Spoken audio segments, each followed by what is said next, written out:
estamos chegando com mais um Sala de Entrevista na casa de vocês. Que bom que vocês estão recebendo a gente.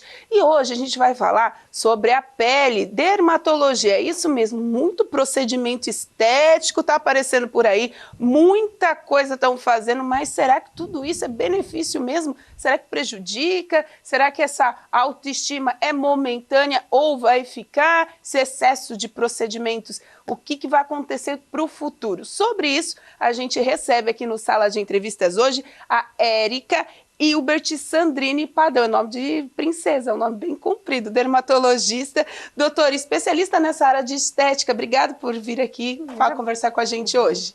Muito obrigada, Michele, pelo convite, muito obrigado por estar aqui, poder compartilhar um pouquinho de algumas palavras, né, e falar sobre algo que eu gosto bastante, que é a dermatologia, né. Então, eu sou médica, sou dermatologista, titulada pela Sociedade Brasileira de Dermatologia, e acredito sim que a beleza é algo que existe há milênios de anos atrás e ela nunca deixou de existir. A gente sempre está em busca de melhorar a aparência, melhorar a autoestima. Com isso a gente sempre diz que até melhora a parte psicológica da gente, a parte de bem-estar, a gente fica mais feliz, a gente acorda, se olhar e se gostar, é algo que faz a pessoa até ficar um pouco mais produtiva.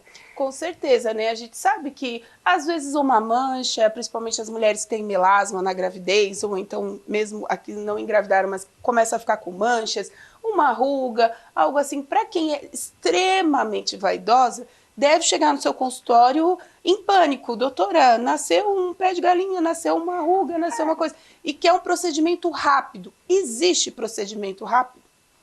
Sim, hoje a gente pode se dizer que a gente tem muitos produtos injetáveis que a gente utiliza em benefício de produção de colágeno, de ácido hialurônico para fazer o reparo de rugas, realmente de linhas de expressão já fixas, já pré-definidas, né? Uhum.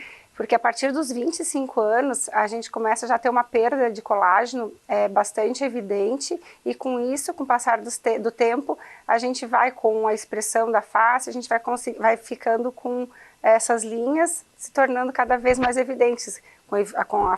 Aumentando a flacidez, as linhazinhas vão ficando mais evidentes e a gente consegue, sim, hoje em consultório, ambulatorial mesmo, fazer procedimentos que a gente consegue diminuir, melhorar a aparência dessa pele e desse colágeno de forma mais imediata.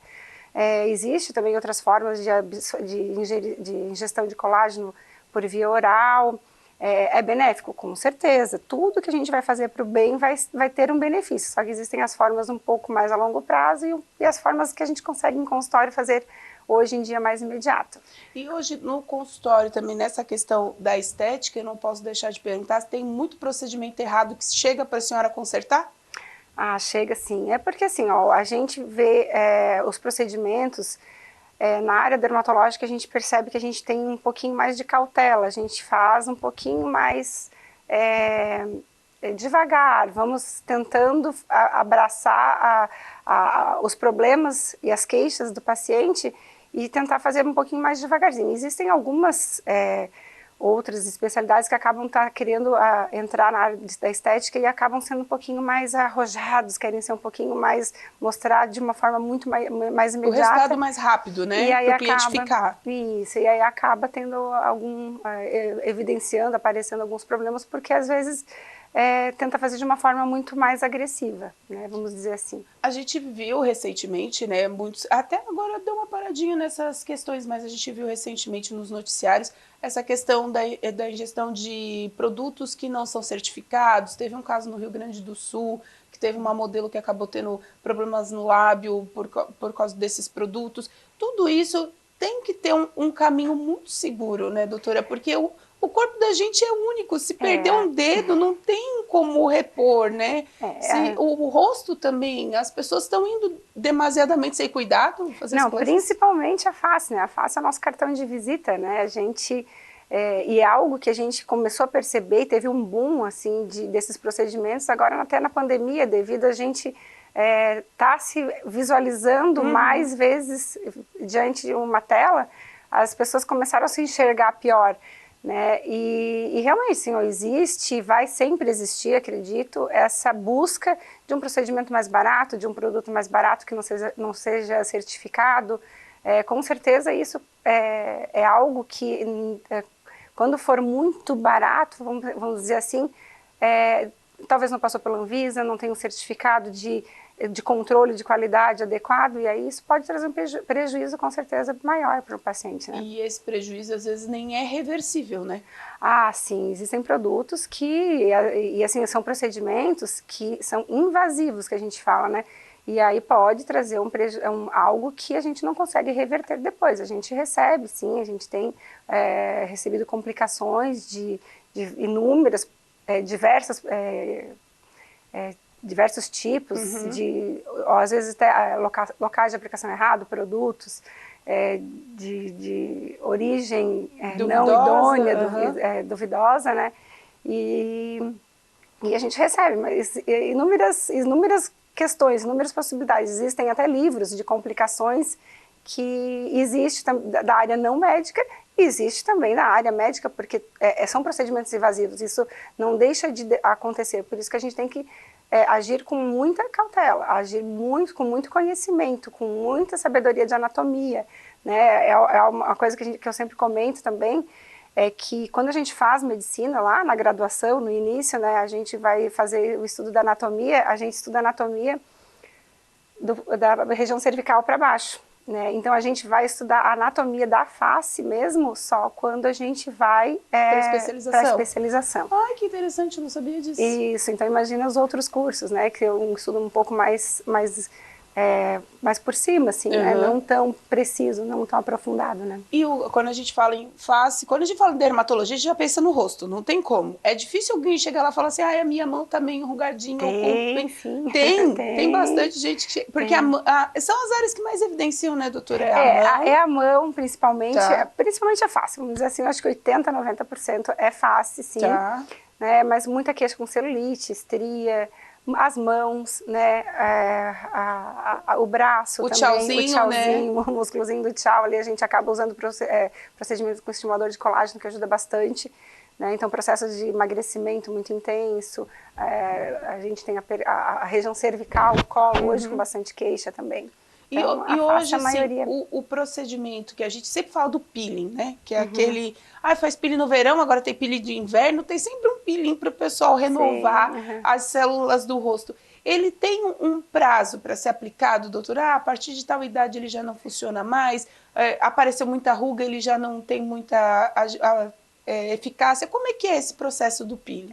O peeling, ele é um processo de descamação. Ele faz um tipo de abrasão ou químico ou físico, né? E existem vários tipos de ácidos ou de processos físicos mesmos para fazer esse tipo de abrasão. E vai depender da maneira que a gente avalia o paciente. Então, a idade, a cor da pele, o fototipo da pele, né? Se é pele mais clara, uma pele mais escura. E aí com isso a gente vai determinar até porcentagens do ácido a ser utilizado e do tipo de procedimento que a gente vai oferecer para o paciente. Peeling no verão é algo que a gente hoje se faz com um pouco mais de segurança, até devido aos filtros solares que existem, né? E a gente fala, mesmo usando filtro solar, a exposição ao sol ela deve ser evitada. O filtro solar é o melhor amigo de todo mundo para a pele, né? Mas com certeza. Hoje para anti-envelhecimento, para prevenção de doenças.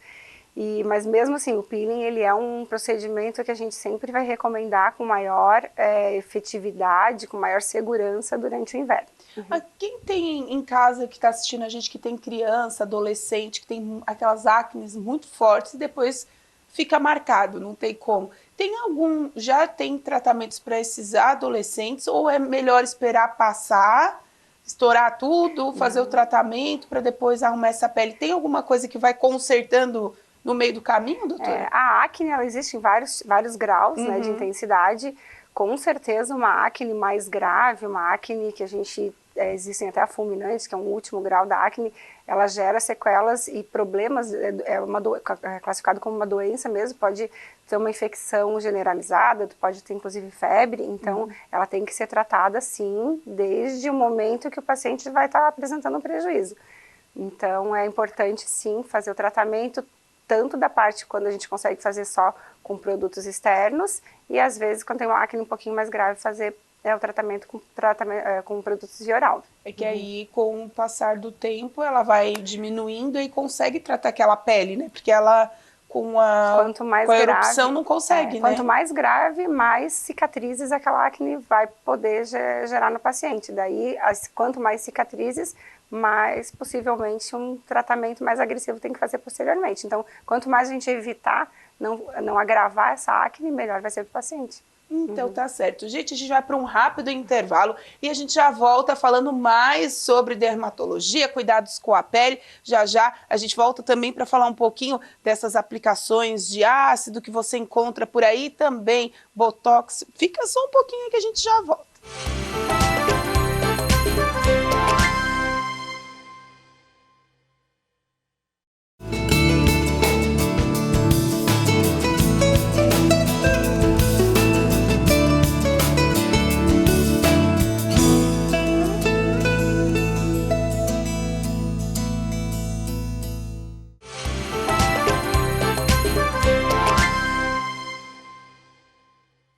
De volta então com o nosso Sala de Entrevistas. Hoje a gente está conversando sobre a área de estética com a dermatologista Érica Hilbert Sandrini Padão, que está aqui com a gente, já conversou bastante sobre cuidados, inclusive com o pessoal aí da acne, né, que tem que fazer o tratamento certinho para depois ir ajudando na pele. E agora a gente vai falar um pouquinho sobre um procedimento que, olha, nas redes sociais, estética não tem como não associar com redes sociais, né, doutora? Verdade. É a boca. Doutora, o que essa mulherada está injetando aí para deixar o lábio maior, mais grosso? Tem muitas que estão pintando também, já fazendo maquiagem definitiva. Tudo isso tem um prejuízo futuro? É estética do momento? Como é que funciona, doutora? Então, Michele, na área dermatológica, né, a gente conhece inúmeras substâncias possíveis para fazer uma volumização de lábios, né? Que é muito procurado porque com a idade, a perda do colágeno também vai fazendo os lábios ficar com os vincozinhos, né?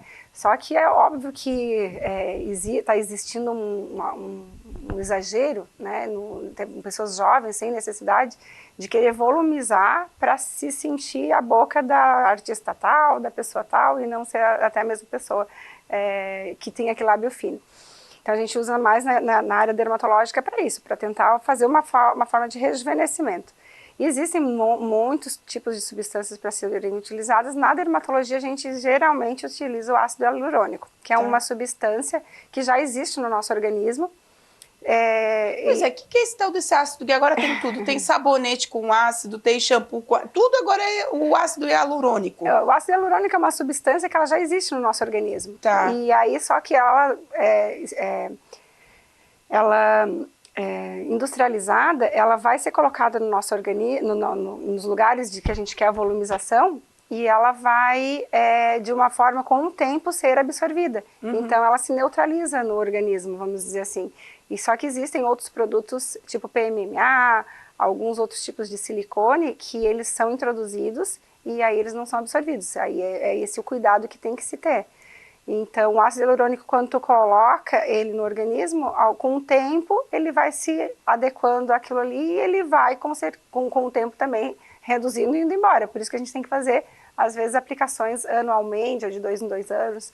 Essas pinturas, né, vamos dizer assim, como os mais antigos, as pinturas no rosto, né, que são as permanentes, elas prejudicam a pele, a derme? Como é que funciona isso, doutora? A pintura, na dermatologia, a gente não utiliza muito, tá?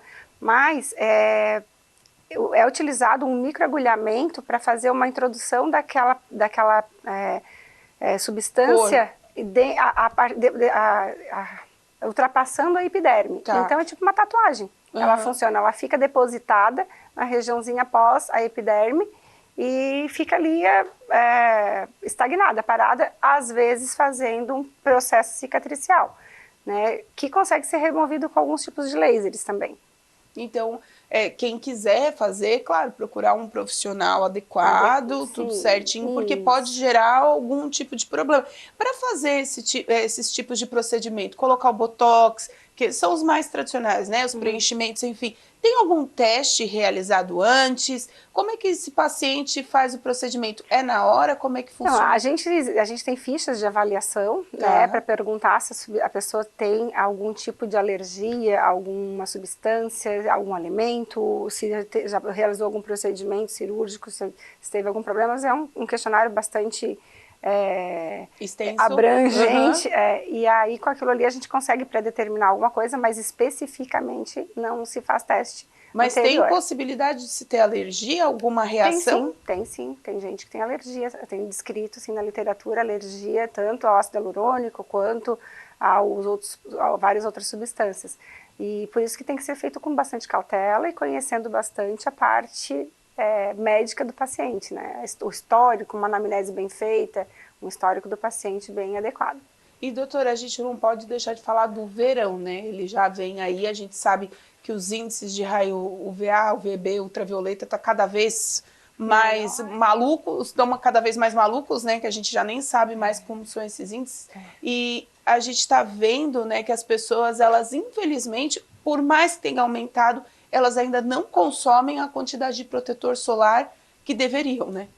Não, o filtro solar é algo que foi uma alteração que a gente teve de benefício para a saúde da pele, né?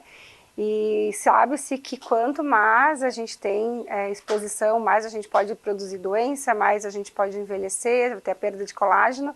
E realmente a gente tem pessoas ainda hoje que querem fazer bronzeamento, querem se colorir com o sol, né, ficar mais bronzeadinho. É bonito, dá um aspecto de saudável, não vou dizer que nunca tomei sol na vida, eu gosto de um solzinho também, mas a gente tem que ter a consciência que sim, a gente vai ter um prejuízo e o ideal seria consumir a quantidade adequada de fator de proteção e de quantidades adequadas para a pele da gente. Ainda mais quando tu está se expondo numa praia ou no sol radiante o tempo inteiro, né? E a água, né, doutora, que muita gente hoje eu vejo também nas redes sociais, esse apelo que tem que tomar os 2 litros de água por dia. Alguns especialistas falam que não precisa de tanto 2, 1,5 já tá bom, outros 3, cada um consome, mas tem que consumir água, porque a pele precisa de muita água, né, doutora? Na verdade, o nosso organismo, 70% é formado de água, então por isso a necessidade mesmo de a gente fazer essa ingestão, né? E a hidratação de qualquer parte do corpo, ela é fundamental para a sobrevivência do ser humano, né? Então, quanto mais água tu vai tomar, mais tu vai filtrar e tu vai fazer o funcionamento do organismo ficar melhor. Quando você passa aquele aparelhinho para ver se o pessoal tomou muita água, se a pele está hidratada, assusta? Ah, sim, a gente às vezes já com o olhar, não precisa nem muito de aparelho para a gente perceber isso, né? O olhar ele já fica um pouco mais treinadinho para a gente observar isso, com certeza. Porque eu fico imaginando, as pessoas gastam, porque não são procedimentos baratos, eles, claro, com o tempo foram até reduzindo o custo, mas eles não chegam a ser baratos, né? Um bom procedimento com um bom profissional, enfim. E eu imagino, vai lá, gasta, investe, e não toma água.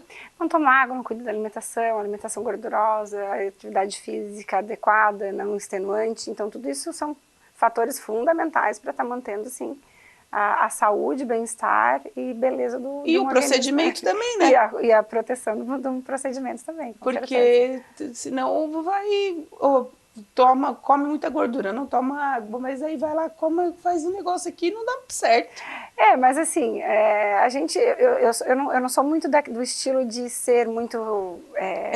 Radical, não. Eu acho que a gente tem que viver bem, como eu tenho filhos, tem família, sabe que a proximidade ali das pessoas, de estar numa vida normal, sou descendente de italianos, né, meu Sandrini aí é do italiano forte, então a gente tem que saber que a gente tem que estar numa vida normal. Esse radicalismo de dizer assim, ó, a gente não pode comer nada, a gente não pode ir para a praia. Acho que tudo a gente tem que ter um equilíbrio, tem que ter um balanço. Por isso que existem nós, profissionais, também para estar dando orientações para uma vida equilibrada. Eu acho que tudo que leva muito para um lado só, de muito certinho, tudo... Filtro solar perfeito em cada milímetro, centímetro do corpo, a água totalmente determinada, acaba ficando uma coisa meio uma prisão, algo que não é muito robotizado. Eu acho que a gente está aqui para tentar botar uma pessoa de uma maneira saudável numa vida equilibrada e passar orientações com que ela viva bem, que ela se sinta bem, né? Com certeza. No geral. E doutora, a senhora tinha falado das mãos. Quando eles chegam, qual é a queixa principal das mãos? O que dá para fazer para rejuvenescer ou melhorar o aspecto das mãos? As mãos, principalmente, as principais queixas é quando começa a aparecer as manchinhas, os melanoses, né, do tempo mesmo, porque mão é algo que a gente esquece de passar filtro solar, a gente esquece de cuidar, de proteger, então ela pega sol às vezes mais do que o rosto. Às vezes a gente faz o procedimento, o rosto está bonitinho, olha para a mão denuncia a idade. E aí a gente tem os procedimentos de peelings, tem os microagulhamentos que a gente consegue fazer, bioestimulador de colágeno, inclusive o ácido hialurônico que a gente usa também para volumizar, porque a gente tem aquela perca, quando começa a aparecer as veinhas e alterações na região, a gente consegue fazer também. 90% deve ser mulher que procura a senhora, mas o público masculino também deve ter aumentado. Tem mudado bastante, o público masculino ele tem procurado bastante, por essa questão mesmo até da pandemia agora, a gente percebeu que eles têm olhado muito a face, as alterações da maioria dos homens. Não é mais só fazer a barba e tomar banho, né? Não, o homem é um público ainda um pouco mais fiel. Ele é um público que ele segue direitinho o que a gente fala, geralmente, não todos, né, óbvio, mas é um público mais fiel e ele segue um pouquinho melhor as nossas orientações. Até com essa questão agora da barba comprida, esses dias eu estava vendo que muitos estão usando até para tampar algumas cicatrizes de acne, né? Sim, e acaba afinando também a face, porque tu deixa uma barba mais comprida, então o homem se sente com a face um pouco mais fina. Também emagrece um pouco, né, entre aspas. E eles também estão na aplicação dos botox? Sim, o homem faz preenchimento, faz peeling, faz laser, faz os ultraformers, que é uma redução redução de tecido gorduroso. A gente consegue colocar um pouco mais, afinar regiões. Que aí não precisa de plástica, né, menos invasivo, né? Isso, depende da avaliação, né? Mas botox mesmo é algo que bastante mais corriqueiro ainda. Na verdade, é o que traz o paciente, geralmente, de primeira para um consultório. Então, tá certo. Doutora, a gente está chegando no final. Você acompanhou aqui durante o nosso programa também as redes sociais da doutora. Coloca aqui para mim de novo, Érica Hilbert Dermato. Érica Hilbert _, que é aquele tracinho embaixo, Dermato. Pode entrar lá também, ela esclarece bastante dúvidas para você. Tem lá alguns vídeos, tem algumas informações bem legais, dá para esclarecer bastante dúvida também com a doutora por lá e seguir ela lá para ir pegando as dicas, que é importante, ainda mais que daqui a pouco está chegando o verão. Doutora, mais alguma dica importante aí para a gente fechar o programa, o pessoal que está em casa? Acho que o povo anda bastante descolado, né? Graças à nossa mídia, toda a informação, a vocês, profissionais da comunicação, que estão sempre falando, vamos tomar água, usar filtro solar, alimentação saudável, atividade física, e para trazer uma vida equilibrada e fazer com que a gente consiga se sentir bem, viver bem, ter uma autoestima legal e conseguir produzir e ficar bem com a família, né? Seria isso mesmo. E agradecer muito ao convite por estar aqui, e qualquer dúvida, qualquer questão que eu possa resolver ou responder lá, estou de braços abertos para conseguir solucionar o que for de dúvida e de necessidade dos espectadores, né, e de futuros possíveis pacientes. Então tá certo. Gente, esse foi mais um Sala de Entrevistas. Lembrando para você, se você pegou a entrevista pela metade, ficou na dúvida, quer rever de novo, não tem problema. Entra no nosso canal do YouTube, /TV Primavera Criciúma, que lá você vai encontrar esse Sala de Entrevistas, outros, vai poder compartilhar e difundir as informações, que é muito importante. cuidem da sua saúde e principalmente procurem profissionais especializados. Cuidado aí, né, com aquele bom, bonito, barato, que nem sempre no final das contas vai sair aquele resultado. Às vezes na hora para tirar uma foto para a rede social serve, mas depois vem a consequência, o problema fica mais grave. Então, procure, pesquise, procure profissionais médicos das áreas determinadas aí para você, né, ficar em paz com a sua saúde e com a sua beleza, se é o que você quer. Então esse foi mais um Sala de Entrevistas. Obrigado pelo carinho, pela audiência. A gente volta no próximo programa. Até lá!